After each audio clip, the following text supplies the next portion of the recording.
Bonner. I'm the landlord liaison with Dothan Housing, and I'm here with our very own Hqs inspector, Mr. Maurice Weems. How you doing? We're going to be going on a preliminary inspection at this home this morning, and we're going to walk through and we're going to take you along with us. Come on. Okay, the first thing I want to do is I'm coming up looking at the exterior of the home, checking the sockets, the facing, looking for the brakes, looking for the gaps, rotted wood, anything like that. Coming and looking at the door, making sure all the hardware is properly installed, not loose. As I come in, the very first thing I'm going to do is I'm going to close the door. As I close this door, I'm going to look at it and I'm looking for gaps. As you can see on the lower right side, you can see the light coming from the outside. That's telling me that their light bill is going to go up because air is coming out and air is coming in. Also, what we want to do is we want to check the condition of the windows. We want to make sure that the windows lock and that they operate, making sure that just in case there's a fire or something we need to get out of here, we can. Making sure that the windows lock so somebody can't get in. Right here we have our power outlet. I will put this tester in there. It should be 2 amber lights. 2 amber lights tells me that it's wired properly. If it only shows 1 amber light in the middle, that means it's an open ground, which is in a failure. Okay, here we're checking this window, making sure that they go up and they lock properly. Overall, looking at the ceiling, checking the condition of the floors, and I will check every outlet to make sure that they are wired properly. I'm going to look at the doors, make sure they're not all beat up, they don't have big holes in them, making sure that the knob is not really loose and that the hardware is nice and intact.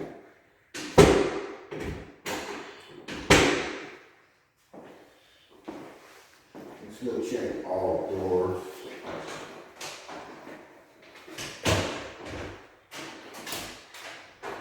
Here's our AC. We want to check and make sure there's not a lot of open wires. There's not a lot of water that has gotten on the floor to cause erosion of the ceiling, the floor tile. We want to keep on going. We're looking at, here we have our smoke detector. Every house that is on Section 8 must have a proper and working smoke detector. Also, I always check to make sure that the heat works, so I'm going to be checking that. Air conditioning is an option, heat is not. The heat has to work. Here we're in our bathroom. We're going to come inside the bathroom. Here, we're going to have a Gfi plug, which is required 6 feet from any open water source, which basically is your kitchen sink and your bathroom sink. Checking that to make sure that the function, that it resets is proper. I'm going to make sure by putting my leg against the commode that the toilet is nice and sturdy. It doesn't move. It's not flopping around. I'll turn the water on. Reach up under the bottom. I'm going to touch all of the pipes and make sure I don't get water on my hands so I know that it's not leaking. If you do not have a window in your bathroom, it's mandatory for you to have an exhaust fan. If you have a window, you don't need it. If you don't, it has to be there and it must be operated. I will also check to make sure that the shower is working properly. I will flush the toilet to make sure it's working properly. And then the rooms are all to be the same. I'm going to come in, I'm going to check all the windows, I'm going to check all of the plugs. We don't have a need to go in every room because it's going to be the same procedure for every room. Windows, plugs, walls, and the floor. I will also check to make sure that the lights are operating properly. When we come into the kitchen, I will open up the refrigerator door, and I'm going to check the seals. I want to make sure that the seals are intact. As you can see, we're having a little bit of damage on that seal right there. Making sure that the seal is on and it's proper, so when you close the refrigerator, you don't have air getting out and keep your items nice and cool. I'm going to check the operation of your stove. I'm going to check every every eye individual, making sure they're coming on. I'm gonna turn on the oven and make sure that the oven gets hot. Every eye has to work and the oven must be properly working in order for this to pass. On this side here, once again, we have our GFCI plug because it's 6 feet from an open water source. 9 out of 10, that's going to be tied into that, but I will check it by putting this plug inside. I will master button. This will pop over here and I will reset it. That's telling me that these two are tied together. If it does not pop, then that plug must be a GFCI like this one here. I'm going to once again turn the sink on, turn the water on, reach my hand up under the bottom and check to make sure on both sinks that there's no water leakage. I will also be checking for damage from previous water leakage, making sure that the storage area is intact. Looking all at the general cleanliness of the windows, checking the walls, checking the ceilings.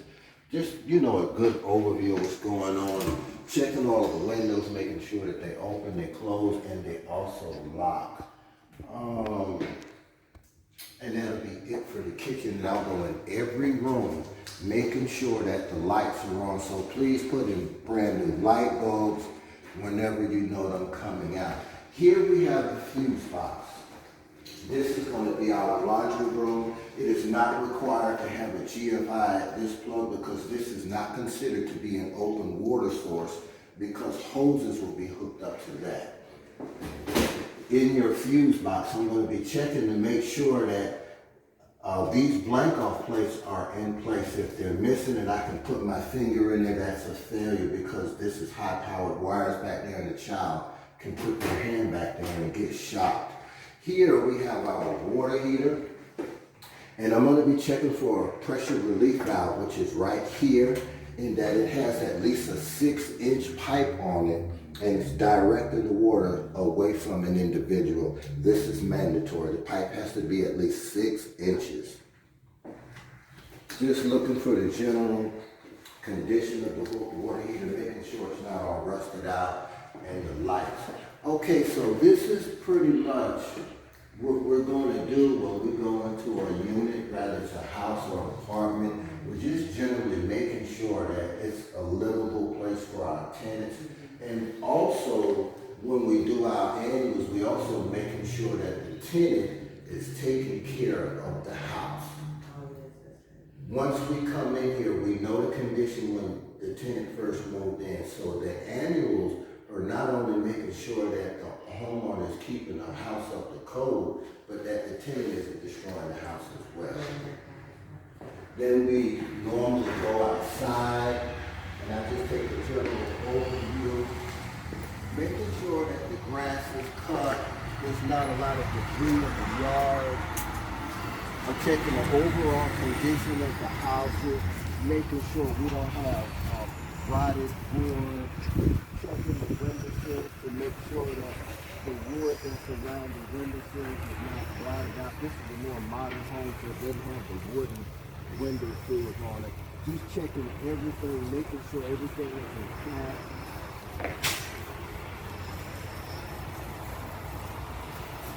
Another thing we want to watch out for is the branches can be over the house, but once they start touching the roof, they need to be trimmed. So if they're just hanging over, they're fine. But once they start touching the roof, if the limb is a certain decent size, I'll write it up.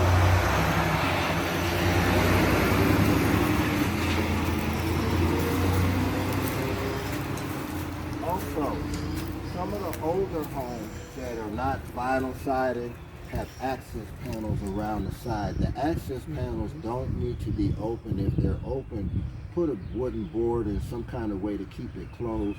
That way you prevent mice, snakes, rats, and cats, or whatever else from crawling up under there and destroying and chewing the wires in the plumbing.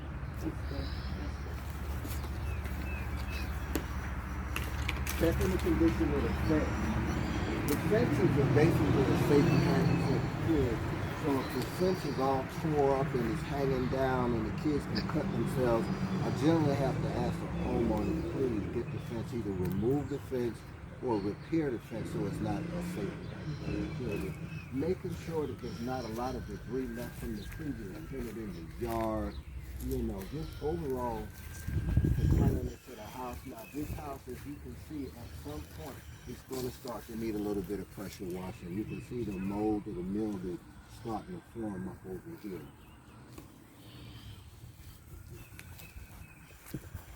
We're looking over at our AC unit. We want to make sure that all of the switches are in proper operating order.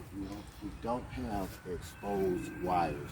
These wires are going to be high voltage wires, so we want to make sure that they're up and going. Also, as you can see, this is our outside faucet.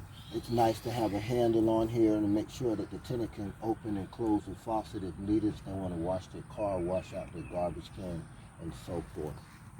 It cannot be dripping water also.